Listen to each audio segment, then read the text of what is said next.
A review of just the Ozzy Osbourne set and the Black Sabbath set at Back to the Beginning. This is Martin Popoff for the Contrarians. Now you can go check out. I did a quick freewheeling review of everything except the two headliners as it was all kind of going on, or just when it finished up. You can go check that one out. We've also done one. Go check out our show on why was this show so American, and go check out our show on the Dream British lineup for this thing. All right, so yeah, this is just a review of the concluding two sets, the penultimate set by Ozzy Osbourne, and then the ultimate set by Black Sabbath. Was it so ultimate? Let's find out.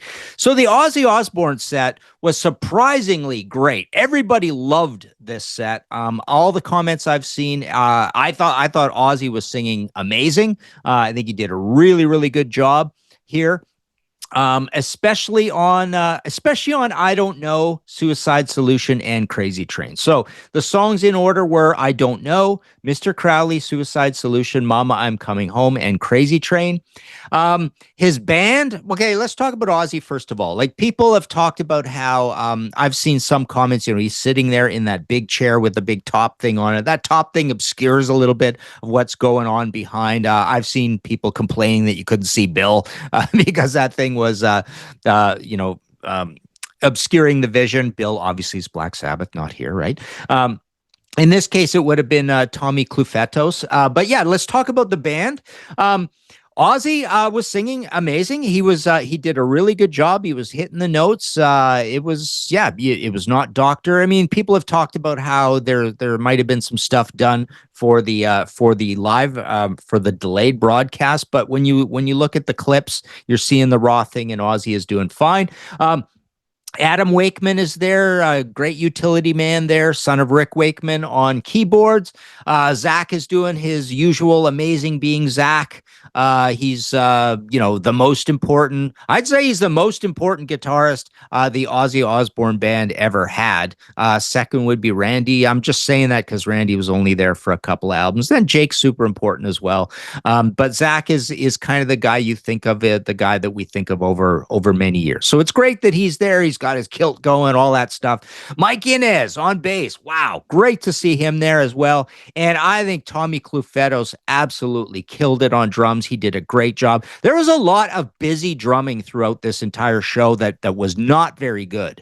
I can't think of who offhand. There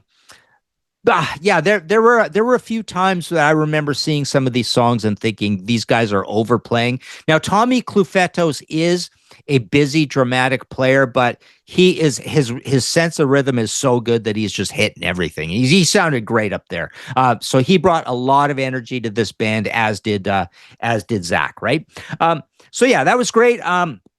Good set with I Don't Know, Mr. Crowley. Boy, really old set, right? Except for Mama, I'm Coming Home.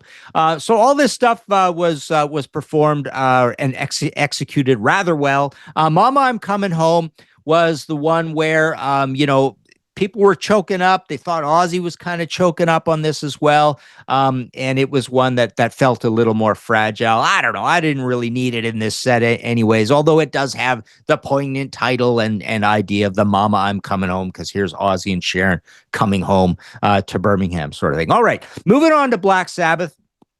Boy, it took a while to get going. It was dramatic. But as they kick in, we've got War Pigs first, and people have been complaining, and I kind of agree that it was a little weird that Bill was even screwing up the cymbal, that whole thing, right?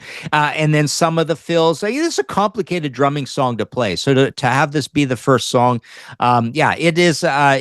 The fills, you've got a lot of space to put in these fills. They can be a little tricky rhythmically speaking, and Bill, possibly blew a couple of those fills or whatever, but. And the singing wasn't as good when it came to the Black Sabbath set with Ozzy. We do sort of know that as well. NIB, we've got Geezer up there doing his great, cool bass solo to start with. Geezer and Tony were absolutely on fire. They had no problems up there at all. Geezer was his usual glum looking self, I suppose. but no, this was good. Again, the singing wasn't great. I don't feel like the tempo was slow at all. The tempos were definitely slow for everything that Black Sabbath played, and that was another complaint people had with Bill Ward. But it was not slow on NIB. Iron Man was even a little slow for a slow song. Kind of cool to see Bill transition from wearing the black shirt for the first two songs, and then he takes his shirt off. I think Tony Iommi said, "Oh, you look like Gollum up there, right?" There's been photos circulating around, Bill shirtless. But no, Bill is you're basically don't give an F, and here he is playing the final two songs with his shirt off, right? Classic Bill Ward. But number one, this was played a little slow, and it's already a slow song. And then I even detected a little bit of slowing down, which is not good to hear, right? Paranoid again was played a little slow, and yeah, so we've got the closing song here, and yeah, the singing wasn't great here. Oz, for some reason, was a little bit off key here compared to the amazing job he did across that Ozzy Osbourne set. So there you go. I don't know if there's much more to say about it. Just 4 songs kind of thing. Not at all an adventurous set, but we had all the other bands really pick up the ball when it came to playing a lot of cool deep tracks. So that was really cool.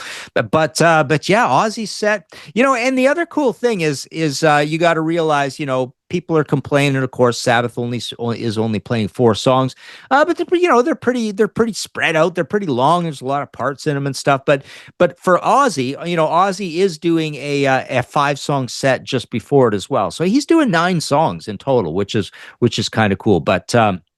But yeah, you really they really put together the absolute firing on all cylinders lineup of Ozzy there.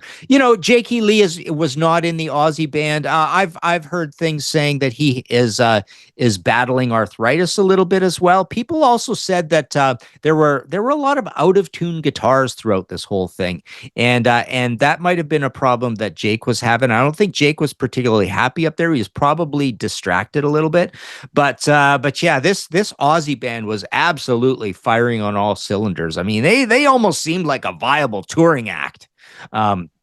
There, which is pretty interesting, maybe to contemplate.